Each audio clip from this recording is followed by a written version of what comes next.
and welcome to Ipsa Dixit, a podcast on legal scholarship. I'm Brian L. Fry, Spears Gilbert Associate Professor of Law at the University of Kentucky College of Law. My guest is Lawprofblawg, anonymous social media personality and law professor. We will discuss Lawprofblawg's article, Law Reviews, Citation Counts, and Twitter, oh my, behind the curtains of the law professor's search for meaning, which was co-authored by Darren Bush and published in the Loyola University Chicago Law Journal. So welcome to the podcast. Thank you, Brennan, for having me. Great. So I was wondering if we could start by talking a little bit about the context in which you wrote this very amusing and provocative article. I understand it was in relation to a symposium that was put on by Loyola Chicago. We could talk a little bit about the symposium, who was there, sort of what the purpose was, and how your article fit into that context. Well, when I put the symposium together with the Loyola University Chicago, the whole notion was that we would talk about what's wrong with legal scholarship and what's right with it. And so what I basically did was I invited people who I considered to be very thoughtful about this area. Caprice Roberts, Carissa Hessick, Orly Lobel, Mark Lemley, Anthony Crease, Spencer Waller, and I'm forgetting several names because it's 2 symposia ago. And we talked about what's working in legal academia and what's not. And apart from the fact that many of the articles are spaced once after a period, there are some other problems that we have. And in fact, my article is spaced once after a period to comply with the Loyola University Chicago. And here I thought you were a rule breaker. It was done behind my back by Bush and the editor, and so I'm upset about it, but I was outnumbered and outgunned because Bush is from Texas. So in any event, the article is about basically how the game is rigged. There are substantial entry barriers for those of us who want to get our message out, but the metrics that are used to determine the quality of the message have some serious feedback loops. One of the feedback loops we talk about is how we couldn't help but notice that if you graduate from a top 10 law school, you're more likely to place in a top 10 law review. We also happened to notice, at least for 1 year, it wasn't as consistent the following year we took the data, that there were some biases towards those who actually work at top 10 law schools to get into top 10 law reviews. And so those things seem to suggest a problem in terms of how we measure quality in academia. And so we walk through all of that in citations and the problems with that. And we've come to the conclusion that the game is rigged. And if you're frustrated by that, what can you do to make the game better? Or to make your game better? To make you happy?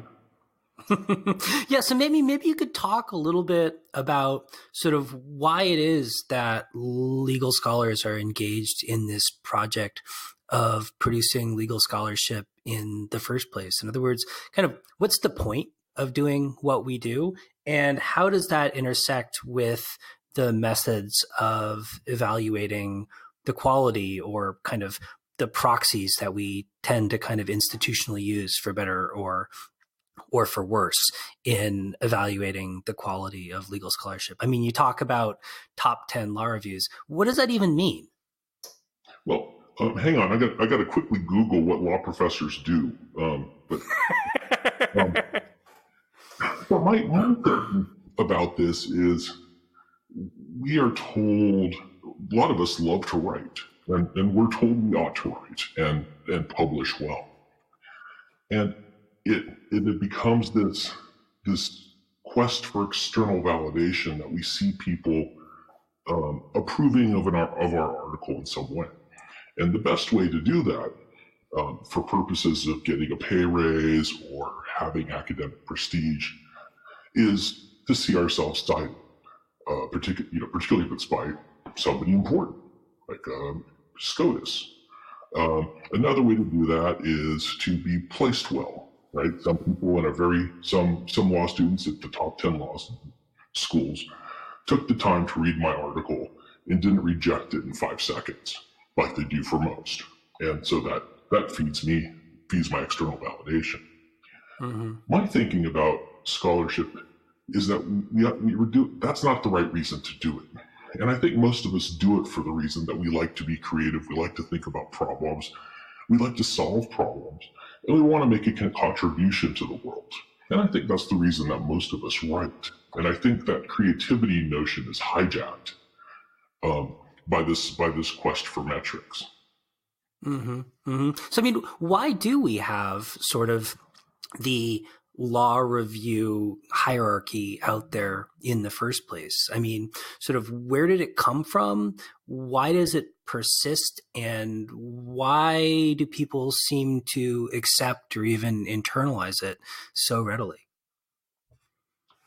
Well, I think there's two competing thoughts that take place. If I am in the top 10, then of course I have every incentive to keep that hierarchy going. If I've done well placing, then I do as well. After all, it's not easy for people to recognize the privilege they have. And I know personally it's incredibly difficult for me to recognize that what privileges I have and possess and vested. I have to think about it very carefully. And when you recognize that, there's this opposition that happens where you think, I'm privileged and I got something because of my privilege, but I also want to think that I deserved it. And those seem to create some sort of binary opposition in the eyes of people who think about this. I don't think they're mutually exclusive. So I think it persists because we want it to persist. And if you're not successful, you want to try to be successful and prove that you can be. Yeah. I mean, it does seem like there's an element of it that's like a collective action problem in the sense that nobody professes to love it. And yet it's something that you can't really fix or change easily individually. But then as you kind of suggest, it seems to me sometimes like it's not just a collective action problem. I mean, there's a way in which we've sort of institutionally internalized this hierarchy as a legitimate way of judging or being a proxy for the quality of work that almost supersedes, in a sense, in many cases, sort of actually engaging with the underlying work itself. I mean, I've kind of jokingly said that, like, hiring committees and P&T committees, they don't know how to read, but they certainly know how to count. I totally agree with you. And as soon as I figure out what you mean by collective action problem and what those would mean, I'll figure that out. But the quality issue is exactly that. If you use the signal of publication ranking as the proxy for quality, is it really endemically true that the articles that are published below are therefore of lower quality? And we take pains in the article to talk about how this isn't really a market that clears well. It's not. There's other markets that are not homogeneous products, like electricity markets, airlines, a whole host of others, and prices clear fairly well. But article placement's tricky. If you get an offer from a higher ranked school, that doesn't necessarily mean you got an offer from everyone below that. Yeah. And in the article, I mean, one thing that really jumped out at me is the way in which you sort of track along a number of different metrics just how kind of discriminatory the process seems to ultimately be, whether by design or by accident. I mean, not just in terms of the quote unquote pedigree of the author, but also across kind of socioeconomic background, and in particular, for minoritized groups and women as well. Sort of like, what kind of numbers did you see on that front? Well, we're taking it. We're trying to make this more time series, but it's very difficult if you're a minority, if you're a woman, and you're not in a top 10 law school. It becomes much more difficult to get published in a top 10 law review, and the numbers. Race is a little trickier to figure out. I can look at people's biographies and see how they self-identify with respect to gender. But I was much more careful with respect to race calculations because I don't want to make assumptions about people. Sure. But even in the best case scenario, it was incredibly low. Mm-hmm. Mm-hmm. Mm-hmm. I mean, and why do you think that is? I mean, is it partially a function of just kind of cascading privilege effects, or are there sort of subject matter issues that sort of screen out people who are writing in certain areas or benefit people who are writing in other areas? I'd like to object. That was a compound question. Object away. We're not in court. Rats. All right, keep forgetting. All right. So I think it starts as one enters high school, actually. And I think it even starts before that. I think there are tremendous amounts of entry barriers for women and minorities. And I sort of we sort of walked through this in the article, whether or not I actually know I should take the LSAT in law school. Did I even think about going to college? And depending on my socioeconomic status and where I've come from, I may not even know if I go to school that I should be going to this higher ranked school. There's lots of anecdotal evidence of people who are from lower socioeconomic statuses who did not even know that they were supposed to apply to higher ranked schools. And then once you get to the higher ranked schools, well, I've certainly gotten in trouble for talking about classism in academia, but I think the evidence is pretty strong that there's not a level of parity there. So if my chances of being a law professor hinge upon me going to a top 10 law school, and then we've already got a problem. And Eric Siegel's work kind of shows this. If you want to be a law professor, you better come from one of those law schools. So if I'm a minority or a woman or someone from lower socioeconomic status who didn't go to one of those law schools, then of course I'm going to have that's going to keep causing trouble for me in terms of publication as well. And I might place in a lower tier law school, and if you talk to people at lower tier law schools, they'll be happy to spend hours upon hours talking with you about the troubles they have with placing articles.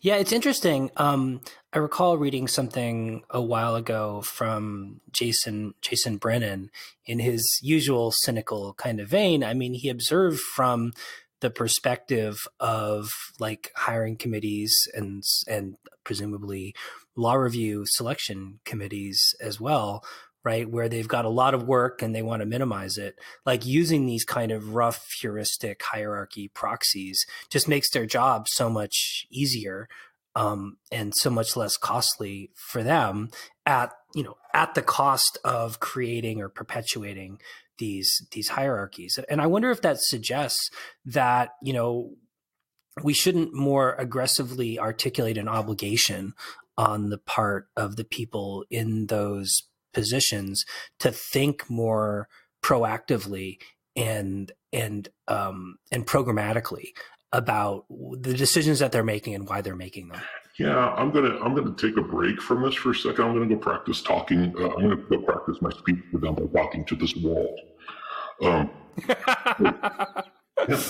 I say that because it's very hard to get, I mean, even the cases, there are certainly cases of explicit bias, but there's certainly some subconscious bias that takes place. And I'm going to be searching, if I'm on the hiring committee, subconsciously at least, for people who are like me. And if you're not cognizant of that, you're going to end up with a lot of people who look the same, sound the same, come from the same place, and it makes for an incredibly boring academy. Yeah, no, I mean, I've definitely experienced that. I mean, I think there have been so many circumstances I've experienced where people have reflexively said like, oh, what a great placement. Or, like, oh, well, it was in, Harvard Law Review. It must be good. This person went to Harvard. They must be really smart, which is probably true, but it also kind of comes with a sort of negative implication about anything that doesn't have that label on it. Oh, I agree. And I think it's used as a kind of a weapon in one sense and a shield in another. For example, white male gets a Harvard Law Review placement, and we give them the presumption that the article is of quality because it is in fact published in Harvard Law Review. And then if a black woman publishes in Harvard Law Review, then the question becomes, well, is it really a good article? And I've seen that happen on hiring committees, and it always troubled me that there is not a consistent application. Even if that is a proper presumption, I think it's crazy to think it is. I've not seen a consistent application across candidates. So, I mean, in this age of open access and internet and, transaction costs around publication and distribution of scholarship that have effectively fallen to zero, why do these proxies persist? I mean, why do we still even have law reviews in the first place? Is it just for the purpose of perpetuating hierarchies, or do they actually have some sort of valuable social purpose still? You're going to try to get me in trouble, Brian. Look at the time. Okay. So I think law reviews do serve some limited purpose. I think it's useful to have things like symposia about where we actually combine authors to talk about a single issue or problem. I think the rankings of those journals don't matter or shouldn't matter because they're all on Westlaw. I think, in fact, if law reviews died a horrible death, which would be sad for the law students because then it would be harder to send a signal that they are worthy of jobs, then we would still have some academic portal like Social Science Research Network. We could all read everyone else's stuff. Even if Social Science Research Network, which has caused some difficulty for some of us in terms of putting our stuff out there because of copyright issues or whatnot, someone like Brian Fry could start one up. He seems like an innovative guy. He could start the Brian Fry Research Network, and we could upload our articles to Brian Fry Network, and he could make sure that we aren't copying. Oh wait, Brian Fry doesn't care about copying Facebook. So I encourage it. Well, in fact, we actually don't even have to worry about that. And you could set that up, and we could all start downloading from the Brian Fry Network. And then Lighter can talk about, in fact, if we want to do this kind of game over and over again, we now have a new metric. We have the social science downloads versus the Fry downloads, and how to rank those. I don't think it's a competition, but there could be. Yeah.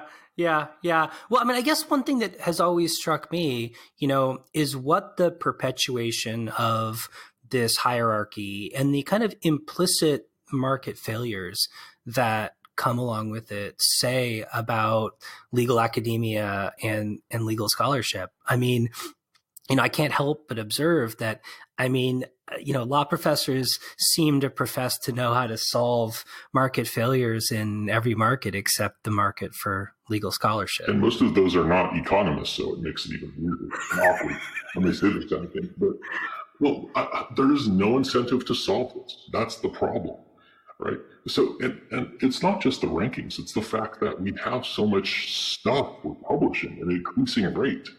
I remember when I went into this academic gig, people were talking about how the standard for tenure was 2 articles. And if I gave advice to just write 2 articles, I would be engaged in malpractice. So there's more stuff out there. And so how do I, because we're all in fact engaged in some side-by-side play. It's like kindergartners playing, what are you doing? I'm building blocks. What are you doing? I'm building a spaceship, right? How do I measure the inherent quality of the spaceship versus the blocks? And we haven't gotten there. Instead, we go, well, the teacher praised you for good job with the blocks, but didn't praise that kid for good job with the spaceship. And that's the purpose of the law journals. So, I mean, like, is this hopeless, or are there kind of incremental things that we as law professors, or maybe even as law students, working on law reviews, can do on the margins to make improvements both in particular circumstances and also across institutions? Well, I think the law students are doing all they can. After all, when I submit my article to a higher ranked law journal, they read it within seconds. And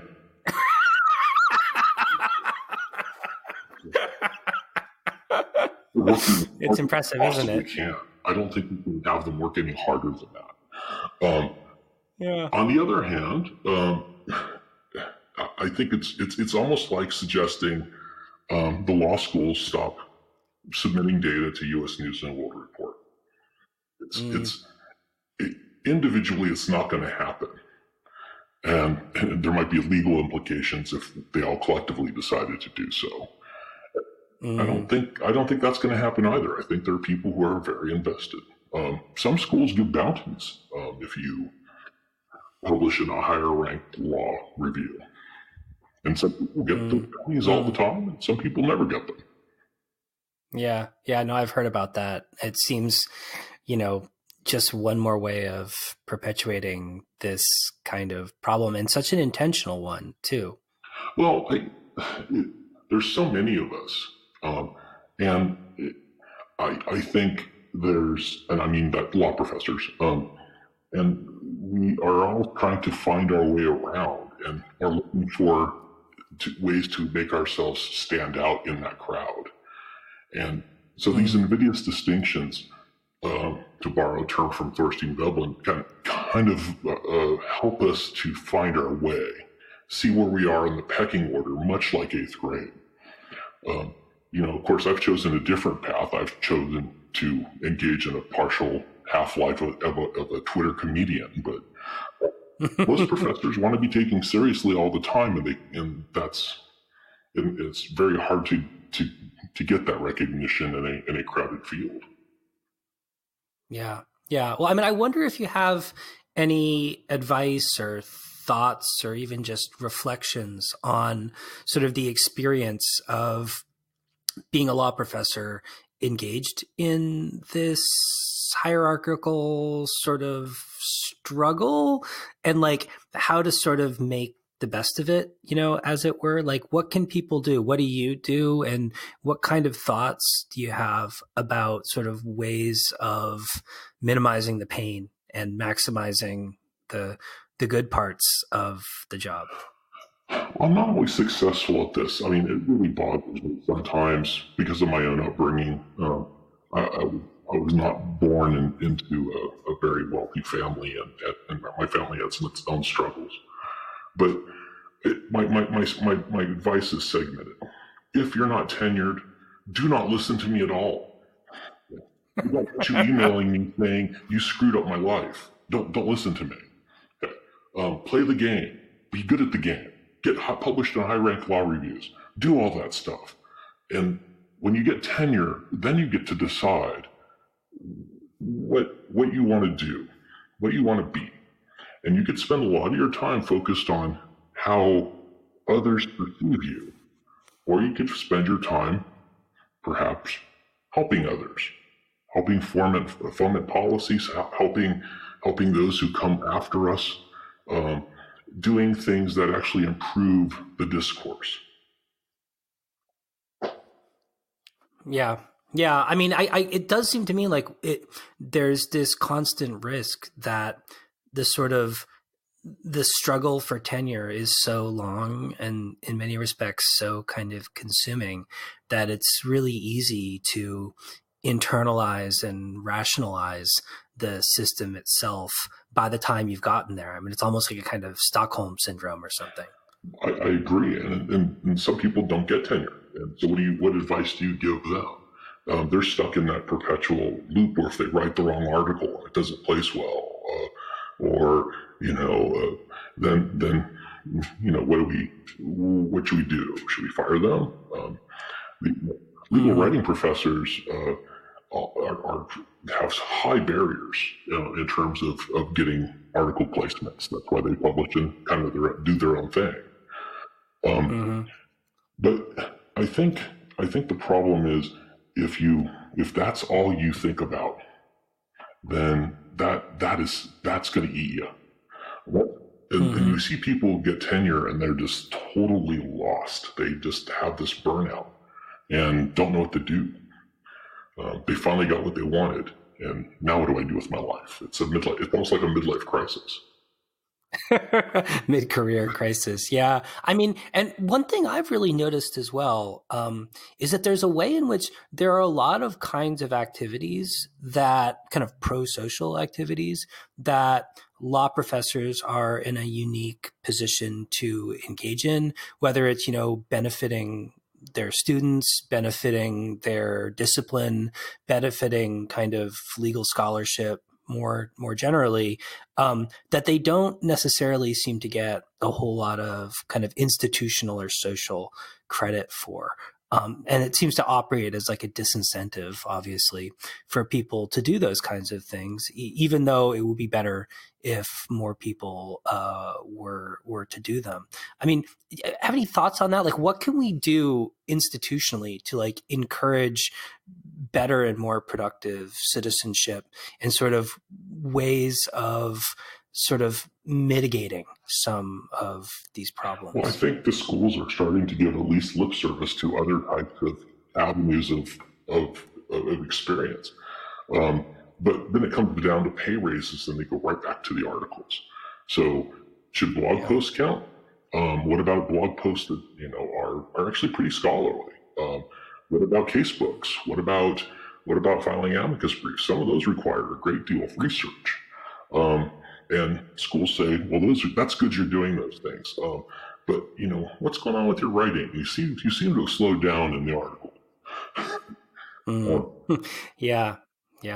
I mean, one thing I've noticed when it comes to like even something like casebooks, where it's like, I think you're totally right that you certainly get less institutional credit for casebooks than for an article for reasons that are still kind of unclear to me.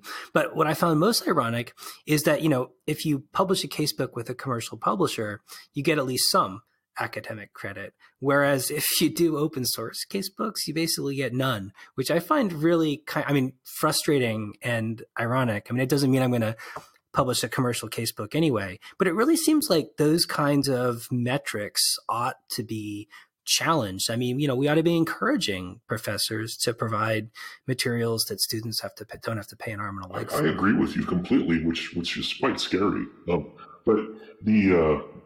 just kidding. The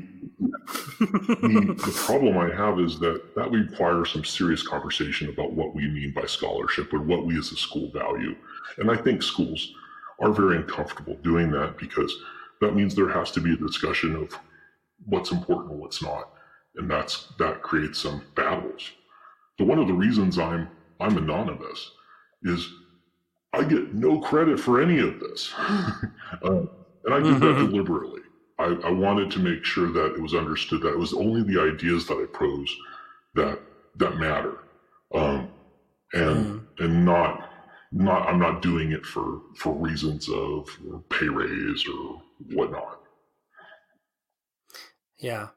Well, so in closing, I just wanted to observe that it seems like a lot of these problems and objections to these hierarchies are things that have surfaced time and again over the years, but that maybe there's a kind of amplification in recent years, especially as kind of access to social media tools for kind of spreading ideas and kind of sort of amplifying ideas in a kind of social context have increased. Do you think this is a moment where some kinds of change are potentially more viable, or are we going to see the bubble burst again and things just go back to normal? Man, I tell you, when I did research for this article, I looked back, and the number of times that I saw great discussions about the legal education at the crossroads or at the precipice or on the brink or Thelma Louising over a cliff,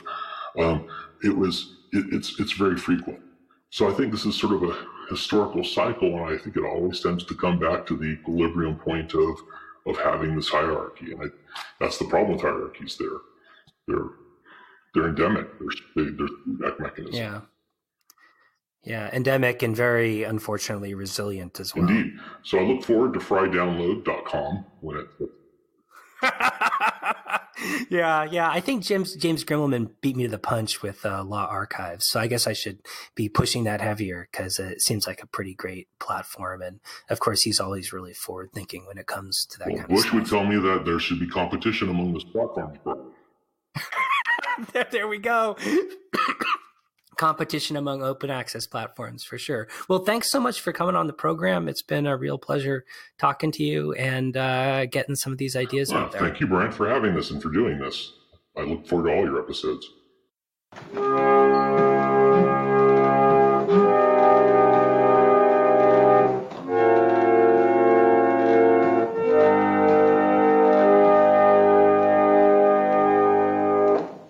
Well, what'll it be today? I don't know. What kind of sandwiches have you got? Let's see. We got bologna, we had grilled cheese and bacon, Swiss cheese on rye, liverwurst, and sardines. Sardines. Hey, that sounds good. Have you got those good, firm, meaty sardines? Oh, you mean the ones caught and canned in Maine? Yeah. The only kind we use. Makes a sardine sandwich worth eating. Yeah, I sure hate them when they're all bread. Most of our customers say our sardine sandwiches are the best in town. Oh, no, they're not. Huh? My wife's are. She uses Maine sardines, too. Well, what'll it be today? I don't know. What kind of sandwiches have you got? Let's see. We got salami, egg salad, pastrami, ham and cheese, sardines. Yeah, okay, sardines. But don't give me those skinny little ones. I know. You want the ones caught and canned in the state of Maine. Right. They're meatier. They sure are. I like to know what I'm eating. Only kind to use for a sandwich. With Maine sardines, you get something to sink your teeth into. A real He-Man sandwich. And it's got lots of taste, too. Hey, I'm hungry. Where's my sandwich? One Maine sardine sandwich!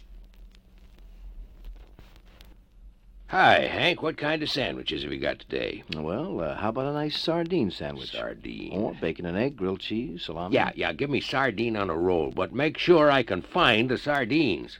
Every day we go through the same bit, and every day I gotta tell you, we use Maine sardines. They're meatier, got more flavor. They make the best sardine sandwiches. They are good, yes. Maine sardines. That means they come from the state of Maine, huh? That's right. Sardines caught and canned in the state of Maine. Here, enjoy it. Sure will.